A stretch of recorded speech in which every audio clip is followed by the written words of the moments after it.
D-Lo 404 Boxing. Shout out to the LDBC. So I was watching the video and saw where, you know, they were talking about I don't remember whose video it is. Actually, I've seen several videos reporting this. I think the first one I saw was Lawrence Williams. Shout out to Lawrence Williams, the Law. Shout out to Lawrence Williams. That was the first one I saw. Where they were saying that the WBC has officially ordered Deontay Wilder to give Tyson Fury a rematch.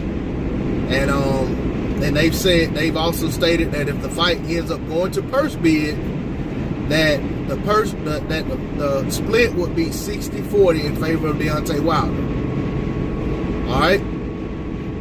And basically, essentially what this means is, okay, the WBC cannot make Tyson Fury do anything. All they can do if he refuses to fight Deontay Wilder is drop him from their rankings if they choose to do so.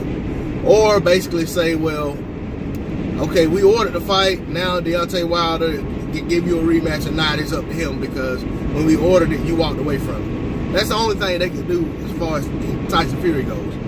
Now, as far as Deontay Wilder, since they've ordered the fight and said that, I think they said February the 2nd, I may be mistaken, but I think February 2nd is the date until which they have to come to an agreement or ask for an extension or something before it goes to purse bid.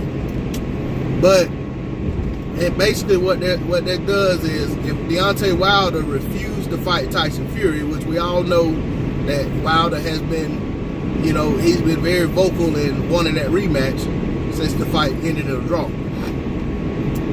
So, but if Deontay Wilder for some reason refused to fight Tyson Fury, and you know, basically just said, no, I don't want a rematch, I want to do something else, I want to fight Dominic Brazil, or even if he said, I want to go for Undisputed versus Anthony Joshua, he would have to get, in that instance, he would have to get an exception from the WBC to allow him to do so.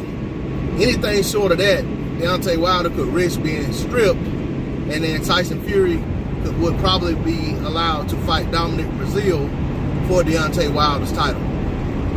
That's essentially the way I interpret that will probably play out. The other thing in all of this that I've seen people making comments and, you know, saying that because, okay, this is kind of the way the WBC worded it, was they said that their order off they would make the purse split 60-40 if it went to a purse bid, up from 70-30. Okay, and we're still talking about 70-30 would have been in favor of the champion. All right, and that's pretty much standard what the WBC has done in the past on purse bids, is 70 to the champion, 30% to the challenger. And that's like the number one contender and the champion can't come to terms and it goes to a purse bid. Now, there have been some circumstances, situations where they may make it 50-50. I mean, that's happened as well. But 70-30 to the champion is what typically is the case. But in this case, probably because of the way the fight ended and so forth and so on, and you know, they're bumping the split up in favor, you know, and by in favor I mean they're giving a 10% increase to the challenger, in this case Tyson Fury, and a 10% decrease to the champion. So Deontay Wilder would at best, if it went to a purse bid, get 60-40 split. So that's up from that's up for the challenger from 70-30, which is typically what the WBC orders. And like I said, all of this is granted it goes to purse bid. I don't even see it going to a purse bid, but it could.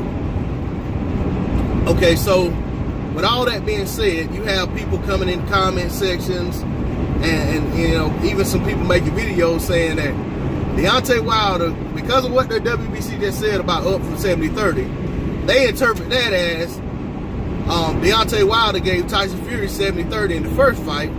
And not only are they thinking that he gave him 70-30 in his own favor, they flipped it to saying that he gave Tyson Fury 70%, he took 30%, This shows that he clearly he's ducking Anthony Joshua. He only got 30% against Tyson Fury. You know, I mean, and how in the hell they get that out of what I just said, I have no idea. But there literally are people who are making videos saying that. There are people out there who are in the comment section of videos saying that. And it just blows my mind. But then again, I just can't be amazed by some of the stuff that comes out. This stuff is like Mayweather Pacquiao 2. You know, I mean, you know, all over again with all of the 5+ years of back and forth on the internet. No, he's ducking. You know, all of that nonsense. I mean, it's ridiculous, but it's just like reliving that all over again. But if they think Deontay Wilder, when Deontay Wilder was guaranteed $4 million for the fight, and Tyson Fury was only guaranteed $2 million for the fight, and then they got to split the back end money. If you guys think that the man who was guaranteed the smaller percentage, the smaller guarantee, got to keep 70% of the back end money, that doesn't even make sense. But some of you guys believe that. But I'm telling you, I find that very hard to believe, and it doesn't make sense any way you slice it. Like I said, you guys are misinterpreting what the WBC said, either intentionally or unintentionally, but for whatever reason, you guys are thinking that they're saying that Deontay Wilder and Tyson Fury first fight was a 70-30 split, and then this is a bump up to 60-40, which if it was 70-30, it definitely wasn't 70-30 in Tyson Fury's favor. Not in my opinion.